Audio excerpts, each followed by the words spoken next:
Indian army तेरे हर एक हौसले में लॉग इन होने के लिए आपको कैप्चा टैक्स दाखिल करना होगा। सबसे पहले तो DG recruiting ZRO Punjab and JNK की तरफ से मैं आप सभी को इस प्रेस कॉन्फ्रेंस में वेलकम करता हूं।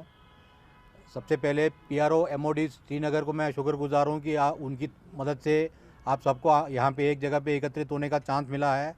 और हमारा आज का मुद्दा ये रहेगा कि आपके थ्रू आवाम के तक ये मैसेज पहुँचाएँ कि प्रोसीजर के अंदर क्या चेंजेस आए हैं और इसमें क्या तब्दीली करके किस हिसाब से आगे बढ़ने जा रहे हैं। शुरू करने से पहले मैं यारो श्रीनगर के बारे में आपको बताना चाह रहा हूँ। यारो श्रीनगर बनिहाल के नॉर्थ कश्मीर में पूरे रिक्रूटमेंट के लिए ज़िम्मेदार है। इसके अलावा लद्दाख यूटी ऑफ लद्दाख के लिए भी रिक्रूटमेंट यारो श्रीनगर करता है।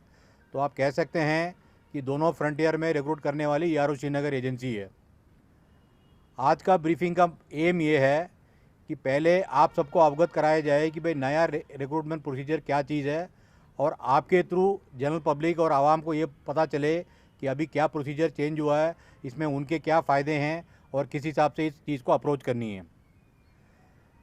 मोटा तौर पे ब्रॉड शेड्यूल इस प्रकार से रहेगा। पहले मैं ब्रीफ करूंगा आपको 10 से 12 मिनट के करीब। उसके बाद इस सब्जेक्ट के ऊपर हमने काफ़ी मेहनत करके लोकल लैंग्वेज में 3-4 वीडियो बनाए हैं, उसके बारे में आपको एजुकेट कराऊंगा ताकि आप ये चीज़ भी पढ़ें। ये सारी चीज़ हमने यूट्यूब और ओपन सोर्स में अपलोड कर दी हैं ताकि जनरल पब्लिक को इसके बारे में जानकारी हो। उसके बाद में आपका कोई इंटरेक्शन रहेगा, कोई क्वेरीज क्वेश्चन है तो वो करेंगे। उसके बाद टी ब्रेक में जाएंगे। अभी शुरू करता हूँ new recruitment procedure for JCO OR enrolment into Indian army. जैसे कि आप सभी को पता होगा, पिछले साल अग्निपथ नाम का एक नया स्कीम इंट्रोड्यूस हुआ। आप में से कई लोगों ने पिछली बार में प्रेस ब्रीफिंग भी कवर करी होगी। उसके तहत सितंबर के महीने में सिविल एडमिनिस्ट्रेशन और चिनार कोर की मदद से फर्स्ट अग्निवीर रैली हुई थी पटन में 17 to 30 सितंबर। उसके बाद थोड़ी सी तब्दीली हुई है। इस साल आर्मी का मोटो है ट्रांसफॉर्मेशन। उस चीज़ को मद्देनज़र रखते हुए थोड़ा और तब्दीली और थोड़ा और अग्रेसिव एक्यूरेट बनाने के लिए कुछ चेंजेस लाए गए हैं। इस चेंजेस लाने का मकसद क्या है? मकसद ये है कि सबसे पहले सभी उम्मीदवारों को मौका लगे इस रैली में हिस्सा लेने का। पहले क्या होता था, फिज़िकल जो क्वालिफाई करते थे वही एग्ज़ाम के लिए आ पाते थे। अभी इस चेंज से क्या हो गया है, जो एग्ज़ाम देना चाह रहा है वो एग्ज़ाम दे पाएगा। एग्ज़ाम देने के बाद ही फिर फिज़िकल के लिए उसको कॉल कर दिया जाएगा। साथ ही साथ हम ये कोशिश कर रहे हैं कि एडवांस टेक्नोलॉजी और ऑटोमेशन की मदद से हम रिक्रूटमेंट प्रोसीजर को ट्रांसपेरेंट और पारदर्शी करें ताकि सबको इसके ऊपर फ़ायदा हो। आर्मी ये भी चाह रही है कि भाई फिज़िकल स्ट्रेंथ के साथ साथ इंटेलिजेंट लोग भी फ़ौज के अंदर आएँ।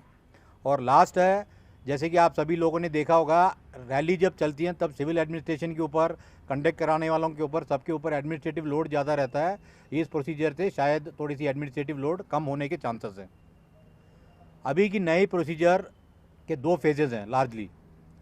पहला फेज़ है ऑनलाइन कॉमन एंट्रेंस एग्जामिनेशन। आने वाली ब्रीफिंग में मैं इसको CE के नाम पे रेफ़र करूँगा।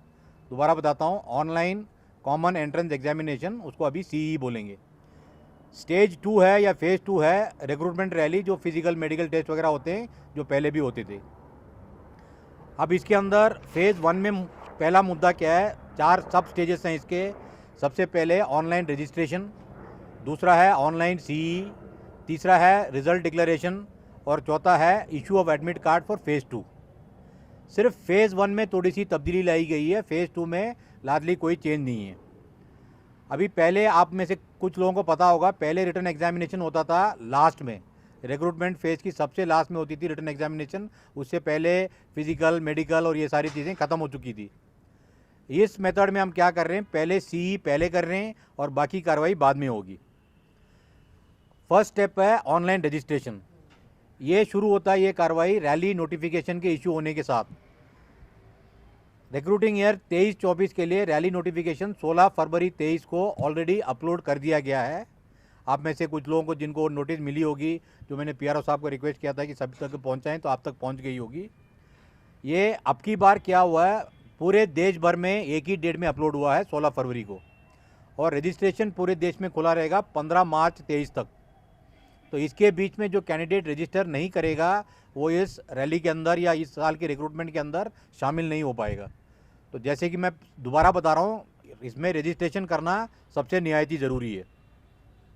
प्रोसीजर सेम है जैसे पहले होता था।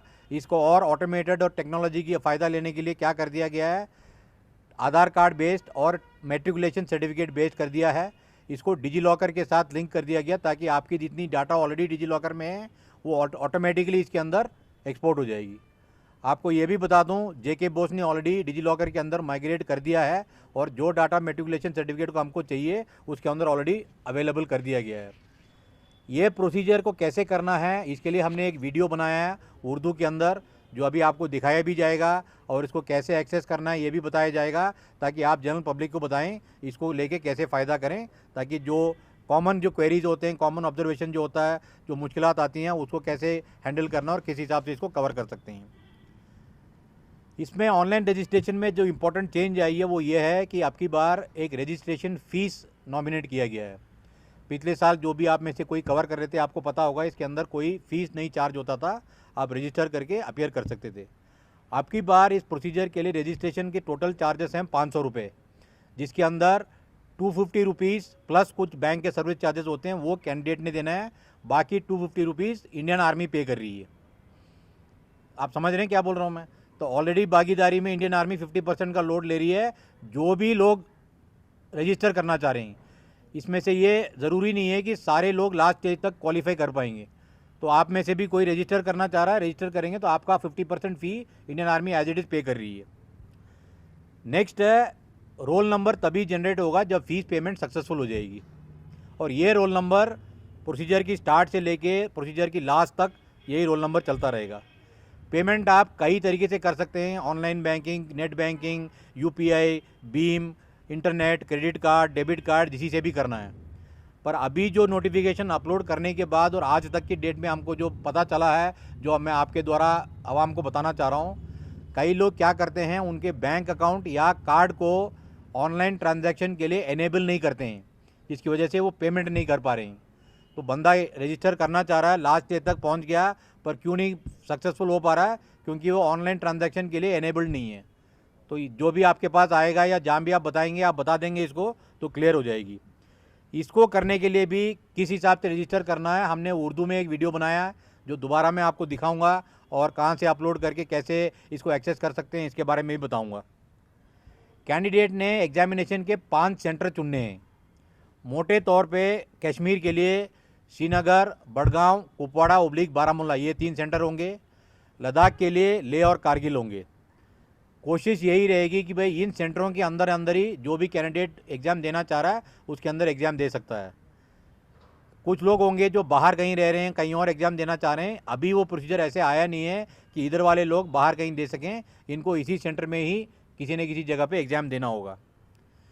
रजिस्ट्रेशन करने के लिए पर्सनल ईमेल और पर्सनल मोबाइल नंबर का होना निहायती ज़रूरी है, क्योंकि रजिस्ट्रेशन के बाद जो भी कम्युनिकेशन होगा वो इस ईमेल और इस मोबाइल नंबर पे होगा। कोई एजेंसी के थ्रू या कोई ARO कोई कहीं और से नहीं होगा। आपने अगर रजिस्टर किया है उस टाइम आपने पर्सनल ईमेल और मोबाइल नंबर दिया है, सारा चीज़ इसके अंदर आपके पास कवर पहुंची जाएगी। रजिस्ट्रेशन जब सक्सेसफुल हो जाता है, स्टेप 1 ख़त्म हो गया। स्टेप 2 है ऑनलाइन CE। ऑनलाइन CE जैसे बाकी सिविल एग्ज़ाम के बारे में अभी आप जानते हैं, पुलिस के लिए होता है, नीट, ये सब चीज़ें होती हैं, उसी तरीके से सिविल एजेंसी कर रही है ये एग्ज़ाम। इसके लिए रजिस्ट्रेशन सक्सेसफुल होने के बाद एग्जामिनेशन के 10 से 14 दिन पहले एडमिट कार्ड कैंडिडेट के ईमेल और SMS के थ्रू इंटीमेट किया जाएगा। लोकेशन ऑफ एग्जामिनेशन सेंटर 2 दिन पहले आपके पास बता दिया जाएगा कैसे करना है। अब ऑनलाइन CE के लिए आपको मैं दोबारा दोहराना चाहता हूँ, जो पहले का सिलेबस था और जो पहले का मेथड था उसमें कोई चेंज नहीं किया गया है। सिर्फ ये चेंज है कि वो अभी फिजिकल की जगह से ऑनलाइन हो गई है। पेपर सेटअप, सिलेबस, जो भी पार्ट्स होते हैं उसमें टाइम लिमिट, इसमें से कोई तब्दीली नहीं लाई गई है, सेम चीज़ है। और इस पूरे चीज़ का सिलेबस ऑलरेडी वेबसाइट में अपलोडेड है। जो देखना चाह रहा है किस कैंडिडेट के लिए, किस कैटेगरी के लिए क्या सिलेबस है, उसके अंदर ऑलरेडी अवेलेबल है। साथ ही साथ इसके लिए भी हमने उर्दू में एक वीडियो अपलोड किया है कि ऑनलाइन CE अपीयर करने के लिए क्या चीज़ आपने तैयारी करनी है, किस हिसाब से होगा। सब छोटे छोटे हैं, 8-9 मिनट के अंदर, ताकि आप सारा चीज़ समझ के कार्रवाई कर सकते हैं। एक और स्टेप फर्दर करने के लिए क्या करा है, आपको अगर प्रैक्टिस करनी है तो प्रैक्टिस के लिए भी एक लिंक है जो मैं आपको दिखाऊंगा। कैंडिडेट उसमें जाके एग्ज़ाम सेंटर में आने से पहले घर में प्रैक्टिस करके आ सकता है। और ये प्रैक्टिस मोबाइल फ़ोन के थ्रू भी हो सकती है। तो इसके लिए ज़रूरी नहीं है कि भाई आपके पास लैपटॉप या पीसी ऐसे कुछ हो, ये मोबाइल फ़ोन के थ्रू भी हो सकता है। तो ऑनलाइन सीई सिविल एजेंसी के थ्रू चली जाएगी, जो नियमित किए गए कट ऑफ मेरिट है और इस सब चीज़ों के हिसाब से मेरिट लिस्ट निकलेगी, और ये मेरिट लिस्ट निकलने के बाद रिजल्ट डिक्लेयर होगा। रिजल्ट भी ऑटोमेटेड तरीके से J site, join Indian army site में अपलोड होगा। पर्सनल ईमेल और पर्सनल एसएमएस में आपको इंटीमेट करा जाएगा कि आप क्वालिफाई हुए हैं, नहीं क्वालिफाई हुए हैं। नेक्स्ट स्टेप है फेज़ 2 के लिए एडमिट कार्ड का इशू करना। जो सक्सेसफुल कैंडिडेट्स हैं उनके लिए फेज़ 2 के लिए एडमिट कार्ड इशू होगी। इसके बारे में भी जानकारी पर्सनल ईमेल, एसएमएस के द्वारा किया जाएगा, और ये एडमिट कार्ड भी आप जॉइन इंडियन आर्मी वेबसाइट से डाउनलोड कर सकते हैं। इसके अंदर आपको बता दिया जाएगा डेट, टाइम और वेन्यू क्या है फेज़ 2 के लिए जो फिजिकल रैली आपने अटेंड करनी है। कैंडिडेट को दिए हुए समय, वेन्यू और टाइम में, डेट में प्रेजेंट रहना निहायत ही ज़रूरी है, क्योंकि चेंज ऑफ डेट या कोई और चीज़ का इसके अंदर कोई स्कोप नहीं है। अभी तक फेज़ 1 में किसी को कोई डाउट है? फेज़ 2 में क्या होता है? फिजिकल रैली है जिसके अंदर कोई तब्दीली नहीं लाई गई है, कोई चेंजेस नहीं है, जैसे पहले होती थी उसी हिसाब से है। मोटा मोटा स्टेप इसी प्रकार से है। इसमें कोई डिटेल आपको चाहिए तो मैं बता दूंगा। स्टेप 5 होता है, स्टेप होती है इसमें, पहले होती है फिजिकल फिटनेस टेस्ट। इसके अंदर 1.6 किलोमीटर रन होता है, जो आप लोगों को पता है दिए हुए टाइम में उन्होंने फिनिश करनी है। स्टेप 6 है फिजिकल मेजरमेंट टेस्ट, जिसके अंदर हाइट, वेट, चेस्ट वगैरह नापा जाता है। स्टेप 7 है डॉक्यूमेंटेशन चेक, कौन कौन सी डॉक्यूमेंट इन्होंने लेके आनी है और क्या चीज़ लेके उन्हें प्रेजेंट रहना है, उसकी चेक होती है। इसके बारे में भी डिटेल करने के लिए ये हमने एक बारकोड देंगे आपको लास्ट में, इसके अंदर अपलोड कर दी गई है। जो आप बोर्ड इधर देख रहे हैं आपके दाहिने, एक नोटिस लगी है, तो ये ब्लैक टी शर्ट वाले खड़े हैं, इनके राइट में जो लगी है एक बारकोड है इसके अंदर। इसके अंदर आप करेंगे, जितने भी वीडियो मैंने बोले हैं, जितने भी डॉक्यूमेंट का बता रहा हूँ, जो भी ऑनलाइन टेस्ट की हुआ है, उस लिंक में आपको लेके चली जाएगी और आप उसको इस्तेमाल करके कर सकते हैं। आपसे रिक्वेस्ट यही है कि ये नोटिस आप जहाँ भी पब्लिश करवाएंगे, तो जितने जितने जगह पे भी आपकी खबर पहुँचती है, वहाँ पे उन कैंडिडेट्स के लिए फ़ायदा रहेगा। डॉक्यूमेंट चेक के बाद होती है डिस्पैच डिटेल मेडिकल एग्जामिनेशन, उसके बाद होती है ओवरऑल रिज़ल्ट। ओवरऑल रिज़ल्ट ये पूरी एक्टिविटी जो हुई है इन दोनों चीज़ के कंबाइंड तरीके से होगा। उसके बाद जो सिलेक्टेड कैंडिडेट को बुलाया जाएगा ERO श्रीनगर में, और उनको जो नॉमिनेटेड सेंटर है वहाँ पे भेज दिया जाएगा। इस साल की रिक्रूटमेंट के लिए अभी तक हमने क्या कार्रवाई करी है? हमने PRO की मदद से एक नोटिफिकेशन इशू करवाई है, ट्वीट करवाई है और सारे मीडिया में पब्लिश करवाई है। होपफुली सब जगह आपके थ्रू द्वारा भी पहुंच गया होगा। इसके अलावा हमने सिविल एडमिनिस्ट्रेशन को अप्रोच किया है, डिव कमिश्नर साहब को, 10 डिस्ट्रिक्ट के डिप्टी कलेक्टर्स को, डिस्ट्रिक्ट एम्प्लॉयमेंट ऑफिसर्स को, district level coordination committee for recruitment to army को, इन सबको भी बता दिया ताकि आप वो भी अपने अपने चैनल में इसके बारे में नोटिफिकेशन, थोड़ा वाइड पब्लिसिटी दें, ताकि जो भी कैंडिडेट इसमें शामिल होना चाह रहा है इसमें पार्टिसिपेट कर सकता है। इसके अलावा जो एजुकेशनल इंस्टीट्यूट्स हैं, JK बोस, JSK बोट, school education department, department of skill development, government ITI colleges, private ITI, government polytechnic, private polytechnic, इन सबको हमने ये नोटिस भेजा है ताकि वो अपनी अपनी एजुकेशन संस्थाओं में इसका डिस्प्ले करें, इसके फ़ायदे के बारे में बताएं, ताकि जो भी कैंडिडेट करना चाह रहे हैं उसमें शामिल हो सकता है। इसके अलावा जिला सैनिक welfare office, NCC group headquarters और उनके जो बटालियंस के थ्रू स्कूल्स और कॉलेज में ये पहुँचा दी गई है। दूरदर्शन कश्मीर, दूरदर्शन ले, all India radio Kashmir, all India radio ले और FM चैनल्स को भी अप्रोच किया हमने, ताकि ये चीज़ के बारे में पूरी पब्लिसिटी हो। अभी आपसे क्या रिक्वेस्ट है कि ये पूरी चीज़ जो हम डिस्कस कर रहे हैं और जो नोटिस के बारे में जो मैं बता रहा हूँ, इसको आप वाइड पब्लिसिटी दें, और किसी को कोई क्लैरिटी चाहिए तो एक आर्मी लेवल पे हेल्पलाइन इस्टेब्लिश किया गया है। एक मोबाइल नंबर है जो मैं आपको दूंगा, इस मोबाइल नंबर के थ्रू कांटेक्ट कर सकते हैं। नहीं है, ये जो नोटिस में आप देख रहे हैं, ERO श्रीनगर का ईमेल एड्रेस है, 2 लैंडलाइन नंबर दिए हैं, इसके थ्रू हमको कांटेक्ट करके जो भी उनको डाउट है उसके बारे में क्लियर कर सकते हैं।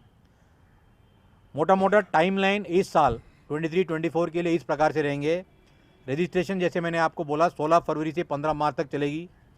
जो कॉमन एंट्रेंस एग्ज़ाम होगी लाइकली है 17 अप्रैल से 3 मई तक। ये दोनों कार्रवाई पूरी देश में एक साथ चल रही हैं। उसके बाद रैली लाइकली है जून के महीने में। अभी के लिए टेंटेटिवली अनंतनाग में डिसाइड किया गया है, पर अभी फाइनल अप्रूवल जब आ जाएगा तब आपको बता दिया जाएगा। तो ये रैली होने के बाद एक्सपेक्टेड है कि रिज़ल्ट तकरीबन जुलाई में डिक्लेयर होंगे, और जो सेलेक्टेड कैंडिडेट हैं वो सितंबर के लास्ट तक जहाँ ट्रेनिंग करनी है वहाँ पे पहुँच जाएंगे। तो कहने का मतलब, जो एक्टिविटी स्टार्ट होगी नेक्स्ट 6 मंथ्स के अंदर, जो भी इंटरेस्टेड कैंडिडेट होगा, अग्निवीर बनने लायक काबिल रहेगा, तो वो उस जगह तक पहुंचने के लिए माध्यम बना दिए गए हैं। मेरा लास्ट पॉइंट ये है कि अभी जो तब्दीली करी गई है इसके अंदर कुछ एडिशनल फीचर्स हैं जिसके बारे में बताना चाह रहा हूँ। इंडियन आर्मी ने क्या करा है, जो स्किल इंडिया का थीम है इंडियन गवर्नमेंट का, उसको मद्देनज़र रखते हुए private ITI, government ITI, polytechnic और डिप्लोमा होल्डर्स को अग्निवीर का भर्ती थोड़ा एडवांटेजेस बनाया है। कुछ लोग होते हैं जो 10th के पास ITI पॉलिटेक्निक में चले जाते हैं, कुछ लोग 12th के पास चले जाते हैं, तो बोनस मार्क की डिस्ट्रीब्यूशन उन्होंने इस प्रकार से करी है कि कोई बंदा 10th के बाद 1 साल करा तो उसके कुछ और मार्क्स हैं, जो नोटिस बोर्ड आपके सामने लगी है उसके अंदर लिखा हुआ है। सेकेंड साल कर रहा है तो उसके लिए एडिशनल बोनस मार्क्स हैं। सिमिलरली 12th के पास कर रहा है तो उसके लिए एडिशनल बोनस मार्क्स हैं, और मैक्सिमम बोनस मार्क्स इस कैटेगरी में 50 मार्क्स हैं। इसके अलावा बोनस मार्क्स मिलते हैं जो लोग स्पोर्ट्समैन हैं, international, national, state, district represent कर चुके हैं, NCC वाले हैं जो certificate A, B, C certificate और रिपब्लिक डे परेड अटेंड करने वाले हैं। इसके अलावा जो टेक्निकल और क्लर्क SKT वाली कैटेगरी है उसके अंदर O लेवल सर्टिफिकेट होता है एक, जो इन्फॉर्मेशन टेक्नोलॉजी के लिए होती है। इसमें 3 कैटेगरी होता है, A, B और C। वो सर्टिफिकेट होल्डर्स के लिए अलग से वो करी हुई है, और लास्ट में मैंने जो बताया आपको ITI और पॉलिटेक्निक वाले डिप्लोमा होल्डर्स के लिए। तो ये बहुत आकर्षित स्कीम बनाया गया है ताकि पहले जो आपको ऑलरेडी अग्निपथ के बारे में एजुकेट करा गया, इसके अंदर थोड़े तब्दीली लाके इन लोगों को भी मौका दिया जाए, ताकि ये स्किल्ड वर्कर्स आगे जाके जब 4 साल बाद वापस आएंगे तो नेट स्किल गेन करके वापस आएंगे। तो यहाँ पे मेरी ब्रीफिंग ख़त्म है। जय हिंद।